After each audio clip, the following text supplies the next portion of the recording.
सबको जय मसीह की। आइए मेरे भाई बहनों, आज हम दूसरा कुरिन्थियों अध्याय 5 पढ़ते हैं, हमारा स्वर्गीय घर।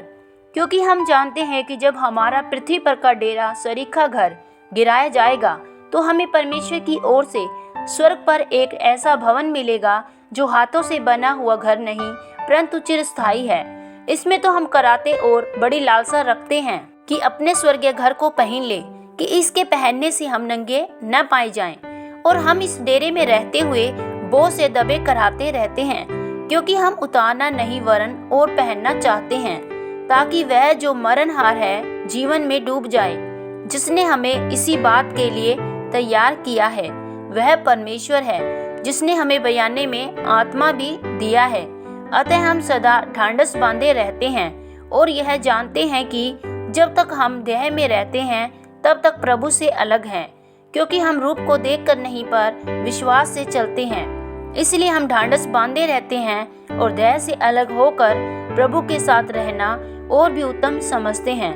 इस कारण हमारे मन की उमंग यह है कि चाहे साथ रहें चाहे अलग रहें, पर हम उसे भाते रहें, क्योंकि अवश्य है कि हम सब का हाल मसीह के न्याय आसन के सामने खुल जाए, कि हर एक व्यक्ति अपने अपने भले बुरे कामों का बदला जो उसने देह के द्वारा किए हों आए परमेश्वर से मेल और मिलाप। इसलिए प्रभु का भय मानकर हम लोगों को समझाते हैं, परंतु परमेश्वर पर हमारा हाल प्रकट है। और मेरी आशा यह है कि हमारे विवेक पर भी प्रकट हुआ होगा। हम फिर भी अपनी बड़ाई तुम्हारे सामने नहीं करते, वरन हमने अपने विषय में तुम्हें घमंड करने का अवसर देते हैं, तुम उन्हें उत्तर दे सको जो मन पर नहीं वरन दिखावटी बातों पर घमंड करते हैं। यदि हम बेसुध हैं तो परमेश्वर के लिए, और यदि चैतन्य हैं तो तुम्हारे लिए, क्योंकि मसीह का प्रेम हमें विवश कर देता है। इसलिए कि हम यह समझते हैं कि जब एक सब के लिए मरा तो सब मर गए, और वह इस निमित्त सब के लिए मरा कि जो जीवित है वे आगे को अपने लिए जिए, परंतु उसके लिए जो उनके लिए मरा और वह फिर जी उठा। मसीह में नई सृष्टि। अतः अब से हम किसी को शरीर के अनुसार न समझेंगे। यद्यपि हमने मसीह को भी शरीर के अनुसार जाना तो था, तो भी अब से उसको ऐसा नहीं जानेंगे। इसलिए यदि कोई मसीह में है तो वह नई सृष्टि है, पुरानी बातें बीत गई हैं, देखो सब बातें नई हो गई हैं।